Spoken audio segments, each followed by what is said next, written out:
Hi, everybody. Hi. Thanks for having me. I'm Justin. Hi, Justin. This is Victoria. Hi, Victoria. That's Milo down there in the back. Half, yes. So we're going to do a faceting demo. So I want to show you guys how we're working professionally in our studio. So some of the stuff that I have here I'm not going to use, but I brought everything out just to show you guys. This is my full setup when I'm at home. I might have a few more extra laps and stuff, but this is all of that I really need to work. And I thought I would just walk you guys through what I have here just to get an idea about what is necessary. And then I've got a stone that a customer in Canada gave me that needs a recut. Just an emerald with a terrible cut. It's not very transparent, and she wanted a makeover, and I suggested, why don't we flip it over and we'll do a rose cut and utilize just the color of the stone and not worry about the transparency because it doesn't really have much. Here's what we have on the table. So this is my machine. This looks mostly different than most American machines, though I see you guys do have one of the Japanese Imahashis back there. This is of the same style. So instead of it being a mast with an angle arm, I've got all my controls here in the handpiece. And so I can go up and down on here, and all my action is happening in here. So it's not so different than the normal American machines. I've got rotation index here, so I can turn my stone around and cut exactly where I want it to be. I've got my angle here, which is the same as any faceting machine. And then I've got the height control, which goes up and down. So this lets me control how big the facets are going to be. So those are the three controls that you need to really do good work and really control what you're doing with faceting. Other stuff I have, though, so that's the handpiece and the base. But of course, these two things together don't cut the stone because you need a lot of other stuff to do it. So probably the other most important thing is going to be laps. Now I've got 4 laps here, 2 cutting laps, a polishing lap, and then this wooden lap. And I'll show you. So my 2 cutting laps look like this. These are centered laps. So these may be different than ones you guys have seen before if you're working with faceting laps. So instead of just the diamond being on top and being, electroplated onto a piece of aluminum, the whole top here is full of diamonds inside of the brass. And as I go through the lap, the life of the lap, more and more diamond just keeps coming out. So these end up lasting maybe 25 plus years for a $350 investment. So these are great for professional cutters who are going to work a lot, but they're kind of expensive if you're just, not making money off cutting because, you need a couple of them. But these are the ones I use, and I like these a lot. Not only do they last a long time, the finish, the surface finish that it gives on the stone is really, really nice, really smooth and consistent, and it makes polishing really easy. Now I have a bunch of polishing laps with me, but I just brought this one out because I know this is the one I'm going to use for this stone. And this has kind of been my major lap this year. It's kind of a new discovery for me. I had this one custom made, but the recipe for it I got from a master cutter in the UK who's like 81 years old, and I spent a couple weeks with him this year, and he showed me some stuff that I've never seen before for polishing, and I wanted to replicate it, so I had Girdle make me a custom lap. So this is lead with a little bit of tin, so it's pewter. This is like what cutters used to use like 100 years ago, and nobody really uses it anymore because the fear of lead, but actually it's an amazing lap, and it polishes everything and doesn't give me any scratches. So I'm in love with the lap right now. And then when I was in the UK, they gifted me one of these old wood laps, and these are ones that they just made. You can see it looks all wobbly and it's not well manufactured. It's just something that they made in their shop, and it's their old one. They just gave it to me because I wanted one here. And so these are great for polishing cabs or doing the girdles of like a smooth stone. It's super fast and easy. So this is mahogany. It's literally just a mahogany countertop that they've chopped up and cut into circles. So that's my lap. So I've got 2 cutting, a coarse and a fine, and then my polishing lap. And I didn't mention this, but the polishing lap is also split up into 2. You can't really see it easily, but there's a ring here and a ring here, and I've got 2 different grits of diamond powder that I use. So I've got a pre-polish and a polish in one step, so I don't have to ever change laps. So this is part of me saving a lot of time. So if you guys are cutting here or at home for fun, time isn't necessarily like a problem, but for us, time is a problem. If we can't finish a stone or 2 in a day, we're not really making money for the amount of time that we're spending. So it's important for us to be able to do good work and do good quality work, but it has to be quick as well. So a lot of the stuff that I've put into practice here is about saving time. So the dopping station is here. I'll just set it up here for a second. So we keep it on this wood cutting board just to keep everything tidy, especially when we're working with students. When you're just learning how to do the wax, you have a tendency to throw it all over the place, and if we're in somebody else's space, I don't want to have wax all over everybody's desks. So we keep everything tidy on here. So the dopping station is an alcohol burner. So this I'm not going to use it today, this is empty, but normally we just light this, we get a flame, we have the red wax, and we're just going to put this on the dop. Today I actually already have the stone dopped up because I had it prepared a couple weeks ago. I was getting ready to cut the stone and then I got delayed. So that one's already dopped up, and this is actually dopped since I have the flat side down. This is dopped with glue. So I use glue and wax depending on which side I'm doing. But normally we start with wax and we'll attach the stone to the dop, and you can see some of my other dops have wax on them. So some of them I keep waxed and some of them are clean for the glue. It dries in about 1 minute and it comes off with acetone, so it's really easy. You gotta just be very, very careful. That's the thing. You gotta be very, very careful because it's easy to knock it off because you have about a minute to put the stone perfectly in the middle before it's dry. So this is like one of the things that the students are learning. Aside from just cutting, doing the dopping is like a big skill, and a lot of people are not good with wax dopping. So this is one of the things that we want to make sure that we're teaching them in the class is like, how do we successfully do dopping? Because if your stone pops off when you're working on it, you need to be able to put it back on. And then when you flip the stone over, for us, we use glue on the second side. So we want to know how to do both of those things. So that's our dopping station. And then over here, I've got kind of all my accessory tools. So some of them are for cutting and some of them aren't for cutting. And we had a container of diamond powder blew up in the car, so all of our stuff is kind of like covered in white powder. It's diamond powder. So this thing, this comes with the machine, but this is really handy. I just call it a handle. All it does is hold the dop for you, so when you're heating it up or doing anything with heat, it's not burning your finger, you're just holding it here. So this is really fun. It's handy to use. We've got measurement tools here. So when we finish our stone, of course, for the customer that wants to buy something on the internet, you need to know how heavy it is, you need to know how big it is. So these are allowing us to do that. The scale also helps us, if we're looking at rough and then we're looking at the cut stone, we can see how much we lost, calculate our yield.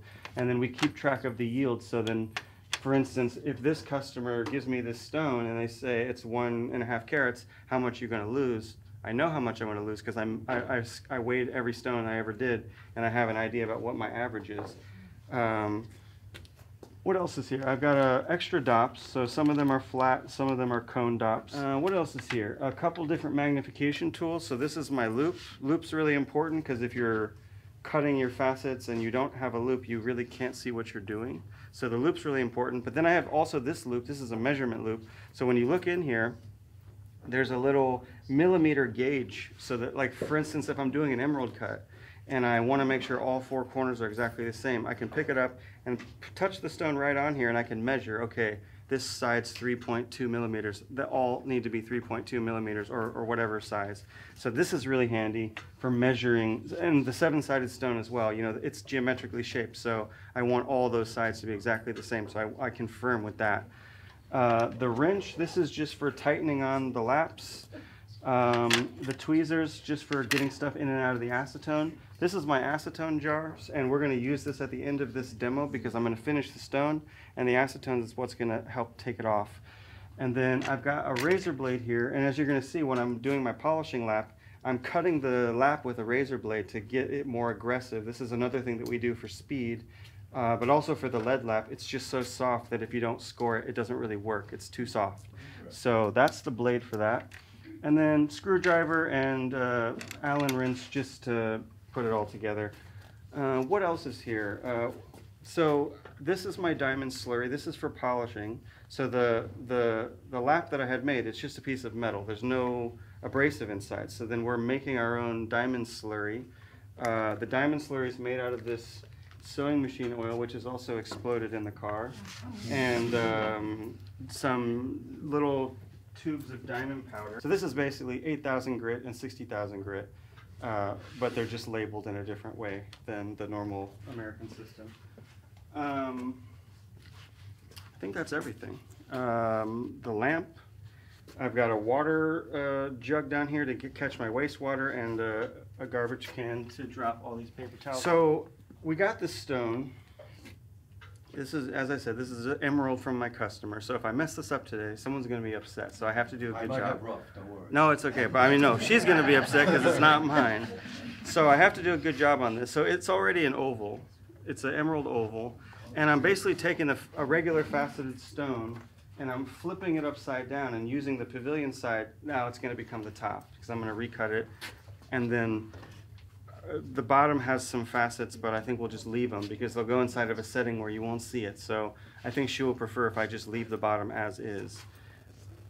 So it's important, since I'm working with a long shape, if this is a circle, a round stone, I could put it in here any way I want to. But since this is an oval, I have to make sure that I'm lined up with the index gear because I'm going to be using specific numbers on here. And if I have the stone in here crooked, my numbers that are in my head will not be correct. So basically, I've got it on 96 here. So that means there's a 96-48 line that's going across this way in my mind. So I want to make sure that the length of the stone is lined up that way. So I want to make sure that the stone is the long way. And I just do that by eye. So I'm just looking at the index gear, I'm looking at the stone, and I'm tightening it back here. And that's all I need to do. It's done. I'm going to get out the finer of the two. That's this one. So I put the lap on there. I tighten it. This thing has my water in it. So of course, if you're using a lap that doesn't have oil like the polishing lap, we need water dripping all the time because if you look at this up close, we're not going to see too many interesting things. There's a bunch of little rectangles on there, but they're all weird and not regular. So doing the recut, the first thing I have to do is look at the stone and try to figure out what angles. During COVID, we did a book, and this is the book that we did, and it's a design book with all the classic cuts. And the rose cut that I'm going to do, I guess it's going to look like this. So here's the book, and here's the design that we're going to do. So you can see oval rose cut, oval rose cut. It's not very complicated, which is why I'm doing it today. It doesn't take too long. Otherwise, if I was going to do the full stone, we'd be here for 3+ hours. It takes a little while. The rose cut, I'm hoping I can do it, cut and polish in less than an hour. We'll see. I don't know. I never really timed myself on the rose cut. But so the rose cut basically has 3 steps. It's got 8 main facets on the outside, 8 main facets on the top, and then 16 little triangular facets that are going to make a V shape at the bottom. So I'm going to start with the 8 main facets, and I have to figure out what angle is going to work for this stone so that I use the actual shape of the stone. I don't mind to make it come down a little bit, but for the sake of my customer, I don't want to lose too much. So I'm going to get the water going. And normally, if you're cutting your stone, the first thing that you'll do is the outline shape. But this one, well, actually I am going to do a little bit of the outline shape because the oval's not that nice. So with the oval shape, we want to make sure that the outline is balanced before we do anything else because everything else gets built off the outline. So the outline just gets done by hand. So we just touch it a little bit, we look a little bit, and this is one of the things that we're really trying to stress to our students is important, knowing how to make the free-handed shapes. If you've done cabs, which I think a lot of you guys have done cabs, it's pretty much the same thing. You're just making your shape, you just are being maybe more careful because it's a smaller stone than probably most cabs usually are. And it's an emerald, so I don't want to just, devastate it. We're just doing some small adjustments to get a better oval shape than was before. Carry them. And so usually if I'm doing the oval shape, then my last step is I give it to Victoria, wherever she's at. Oh, and she's my quality control for. Okay, so you Give him a break and tell him. you can. So then usually she'll take a Sharpie and she'll be like, she's still my teacher now. You miss a spot here, you miss a spot here. So 25 to 30% is a normal retention. Sometimes on emeralds, on a well-formed crystal, I've gotten up to 60% yield, which is amazing, and it makes the customers extremely happy. But the crystal has to be perfect to do that. You know, it has to be a rectangle already. The corners have to be broken off. The bottom of the stone has to be just the right, and then you can get a great yield. For the recut, the yield could be anything because it really depends on what you're going to do. So here, just doing this reshaping, I'll lose more weight than if I didn't. But it's going to look better in the end. So when you do a diagram, Mm-hmm. I just had one that said the length and width ratio is like 1.327. Mm-hmm. So, How do you figure that out? well, you can figure out what your stone is. You get the length to width ratio by just dividing the length times divided by the Right. width. So if Okay. you measure it, So you have to keep measuring it. What if I don't measure it and I use the kind of yeah, that's diagram? what you It should will do. cut That's out, what you come should do. out? No, you have to adjust. But if you take your stone and match it to your diagram, you're losing stone. If you adjust your diagram to match your stone, then you're doing it right. I should have showed you before because it was kind of a wonky oval before. Now it's proportionate. So we're looking mostly at the shoulders to make sure those four shoulders are exactly even. So now that this is perfectly in, now I really want to make sure that this is straight in my index here, and that looks good. I can flip it around to the other side and just make sure it still looks straight. Maybe it needs a little adjustment. So if you don't do a really good oval shape or whatever shape you're making, then when you go to align it to the index gear, your eye will play tricks on you because it's not uniform. So now I've got my shape and I've got a little bit of girdle here that gives me some room to have some flexibility with my angle. So now what I'm going to do is make my first four, but this is like an experiment right now, and I'm just going to have to guess a number. I'm going to guess 40 and see. So I'm building a design around the shape that's already there. So let's see what we can do. So for this machine, unlike the American machine, the thing that I have to consider all the time is that the handpiece has to be flat on the plate. If I keep lowering it and it comes down and hits the lap and keeps going down and down and down, the angle's changing. So if I don't have all 3 feet flat on the plate, I have no idea what angle I'm on. So now I'm on 96 index, which is the long side here. I'm on 40 degrees, and I'm just testing to see where does 40 degrees fall here to try to figure out if that angle is going to work. And so this is all just done visually. So I know this isn't going to be easy for you guys to see, but 40 degrees is up here. And it's not down at the bottom, it's not up at the top. That's kind of what I want. I could go deeper to 45 or 50, but I'm afraid for a rose cut it'll become extremely deep. So 40 is maybe where I'll stay. And cut in a little bit. And I'll cut in 4 of these and then I'll show you guys what it looks like. But so I'm just cutting 4 sides. I'm not cutting them in all the way.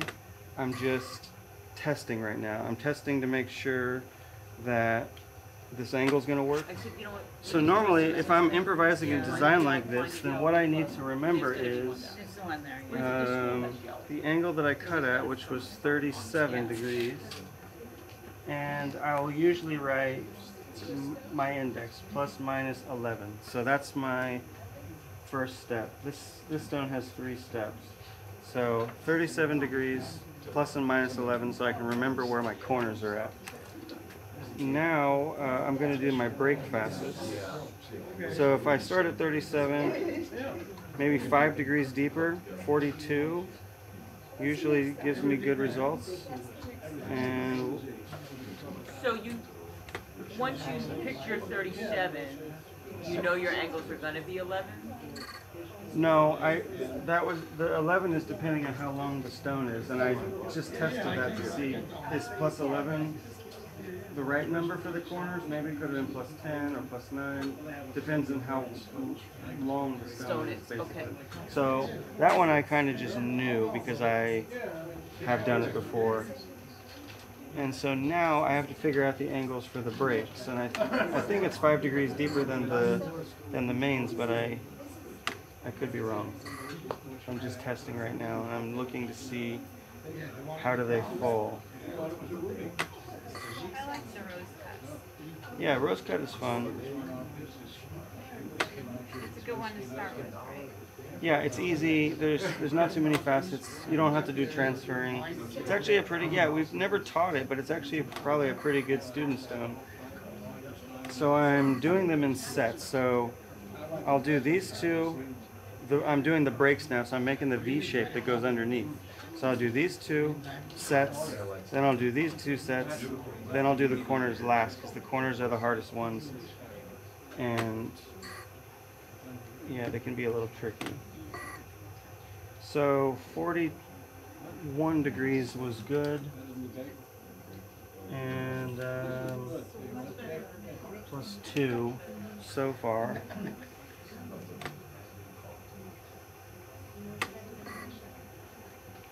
So all I'm looking to do is make the V shape meet. I got a triangle here, I got a triangle here, and they come together, they make a V. So I'm just making sure that the V is in the middle and that both facets are the same size. It's a little tricky in the oval because each set's slightly different and they might even need different angles. But I'll try to get them as close as I can in cutting, because if I leave gaps in the meet points, then I can fix it in polishing, but it'll take a lot longer. And for this demo, time is crucial.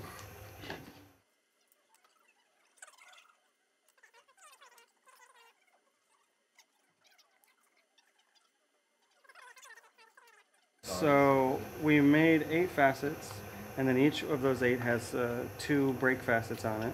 And now the 8 facets need to come up in a second step and make a point. So that's the point of the rose cut. So I have to figure out how to do that. So I started at 37, so maybe 15. I want it to come together quite flat, so it's not too sharp, not too deep. And I've got a little bit of extra of the original stone that I have to make sure gets cut off. So we'll try 15. Yeah, that should be okay. Because basically the rose cut should look like it's coming up and to a point, and that's what I'm trying to get it to. And looks like we got some stuff cluttered. There it goes. So yeah, I'm doing the original 8 again, but as a second step. So there's going to be like a line that changes the angle. So I don't want to go too deep, otherwise I mess up everything I've already done. So I'm testing right now. I don't know if this is the right angle, so I'm going to try it on 2 sides. It looks like it's going to be okay. And so now so I've got a line that's coming down, and it's cutting off what I already did, and I'm going to bring it down to the top of the break points, and then that's where it sits. So I'm getting close now to the first one. And I'll leave a little bit of a gap so I have room for polishing and stuff and a little bit of adjustment. So now I'll do the same thing on the other side. And so notice I didn't move the plate, so that's my stop now. So I should be able to cut it down until I'm flat with the plate. But we'll see.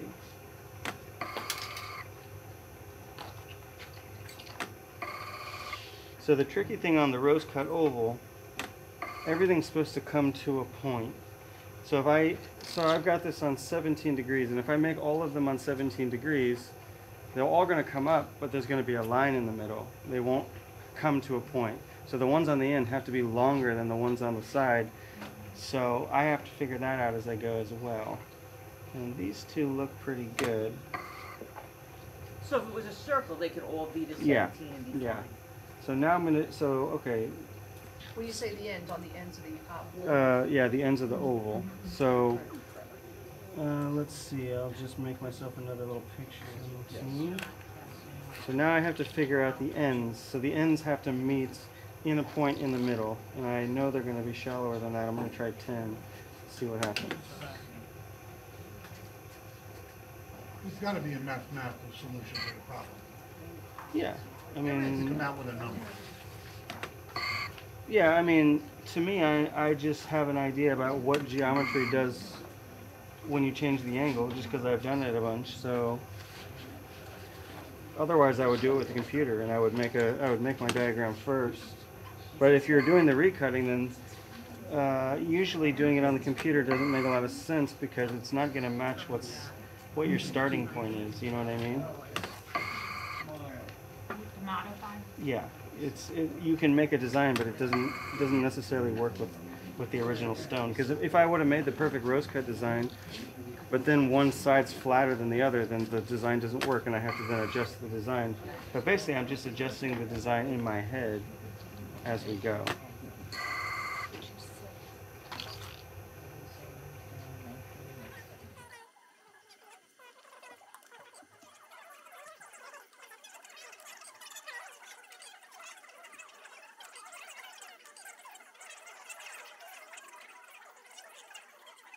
Okay, so she's asking about what about when you're cutting a rough stone?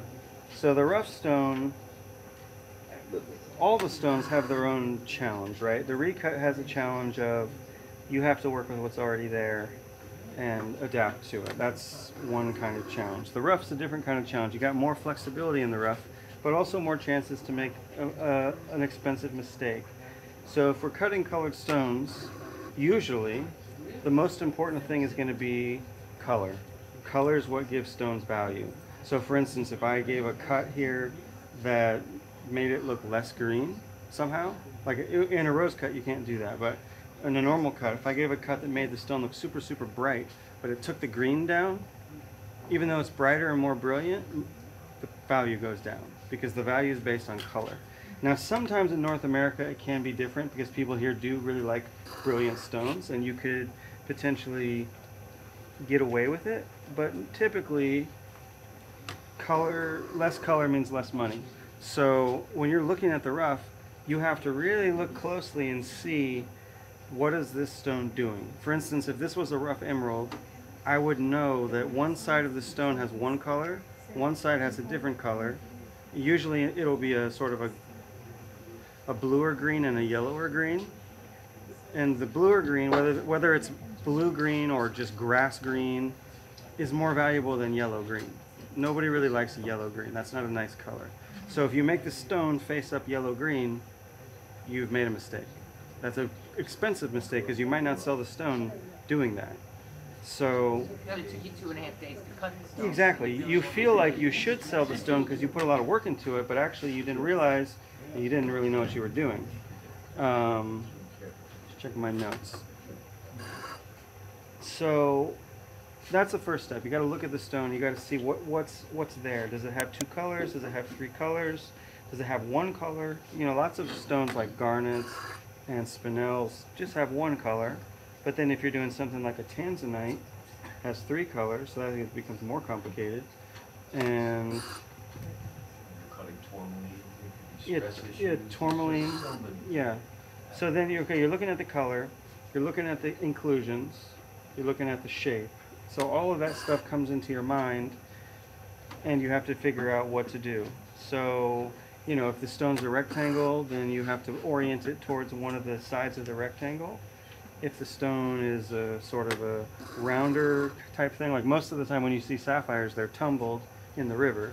So they're kind of, you know, they look like rounded blobs. And you got to figure out, okay, where's the table going to go? Where's the color going to show best? Which side's going to give me the best weight? You know, because of course weight has to be in balance with color. You can't just go for color and lose all the weight. You lose all the money that way too. So everything's compromised, and you almost never have that perfect rough where you can, well, sometimes you do, but that's what you dream of. You want the rough that has the perfect shape, the colors facing up, there's already a natural table, and there's no inclusions. If you can get that, and a lot of times tourmaline can be like that. Yeah. Yeah.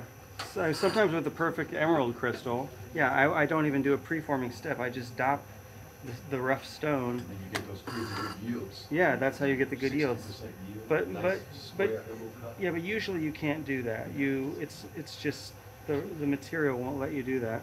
So then you just, yeah, you have to compromise. And so then for us, the first step, once we've decided what we're going to do, it's freeforming. So for instance, if the stone looks kind of like an oval, then make it into an oval. If it looks like a square, then make it square. You know, make the outline shape. Take off any inclusions. You know, you have already considered where the table's going to go, so that's part of making the shape so that you can get the right color.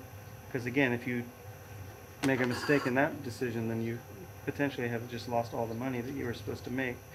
So, you know, you make your outline shape, and then like what Victoria was doing, making the perfect oval. So we kind of make it a bit of an oval shape, then we put it on the dot, and then you can do your fine shaping by hand.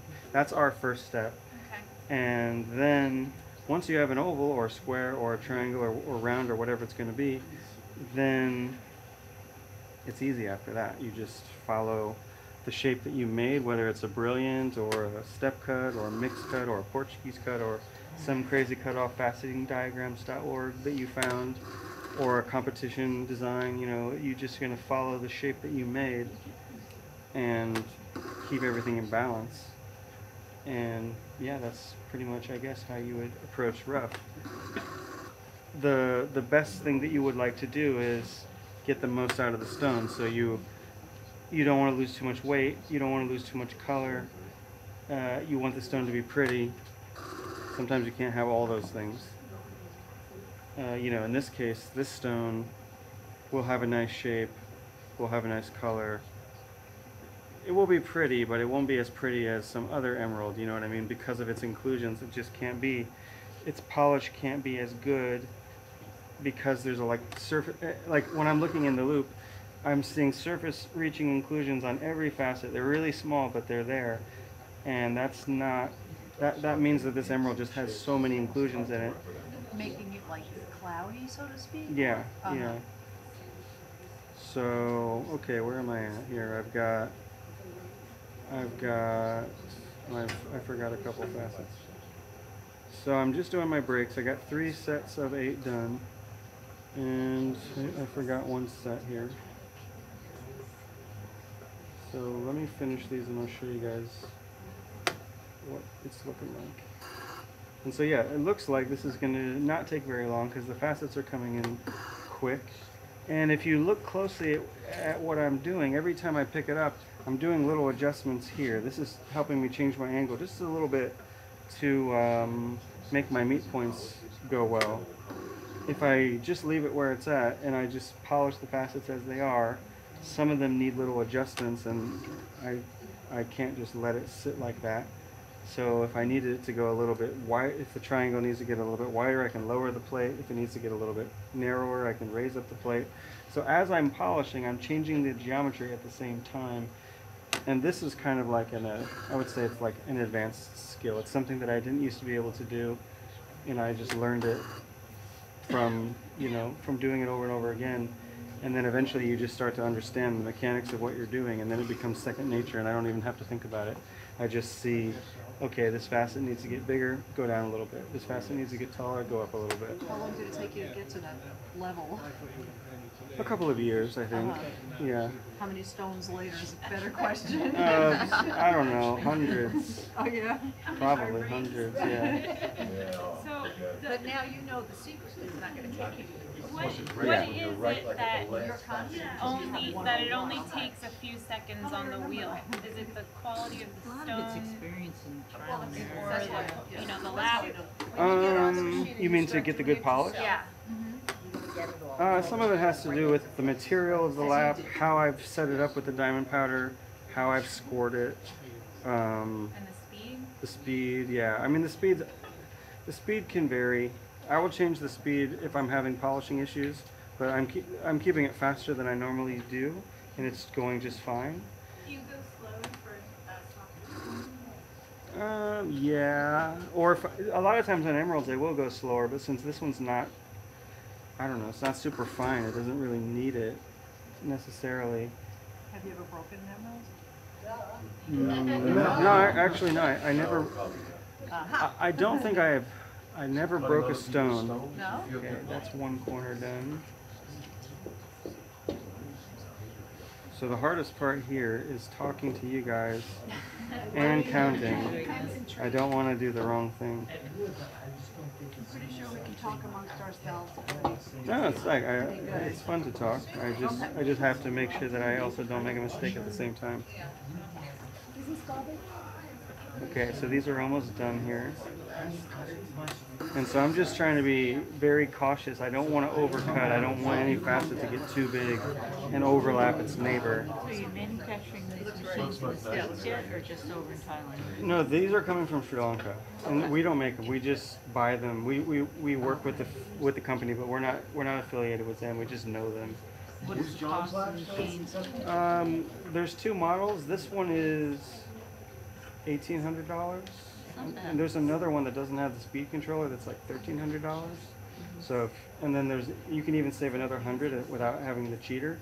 I don't recommend that, but for some people, if they really want to save money, I'm like, okay, get the one without the speed controller. But I think the speed controller is good because if you're going to mess with quartz, you're going to need to slow down because quartz doesn't work like this, and you have to go slowly with it. It's only a matter of a couple $100 difference. Yeah, it sounds like, so.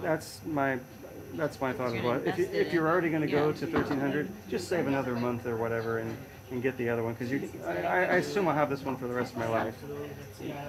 What is not as expensive as I thought it? That's why we chose these machines because when we first opened the Bangkok school, we thought about getting like Ultratech V5s, which are very expensive, and then ordering them to Thailand, it ends up being about $7,000 per machine, and we needed 9 of them, so that's like a huge expense. But then we thought, you know, if we teach people how to cut on a $5,000 machine, they're going to want that $5,000 machine, and even I can't justify that. I don't have one.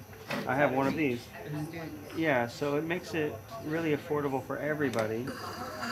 And for me, I started using this machine for the school, and I got so hooked on it, I don't use my American machine anymore. I don't like it because I just like the ergonomics of this one a lot better. It's also very clean line. So what does it come with when you order it? Does it It comes with the handpiece, the base, the water thing, the dops, this handle, the wrench, and I guess it comes with the voltage converter. but not? It doesn't come with any laps, and it doesn't come with any of the extra tools or anything.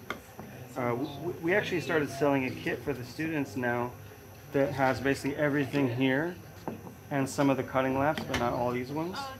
So then they just buy the machine from Sterling, they buy the kit from us. We sell these laps too, so you can buy those laps, and then you...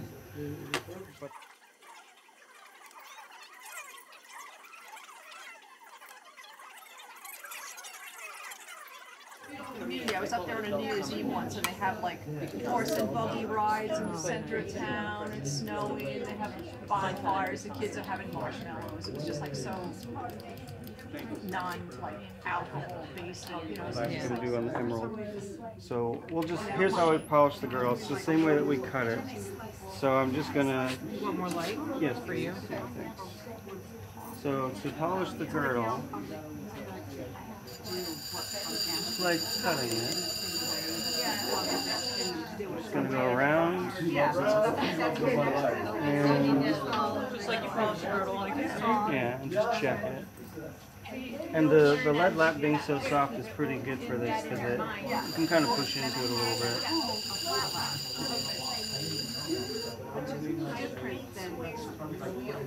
But then you have to be careful because if you tilt your hand up, you start messing up the facets. Yeah, that works. Okay. So now we have to wait to see the real final product because the acetone takes a long time.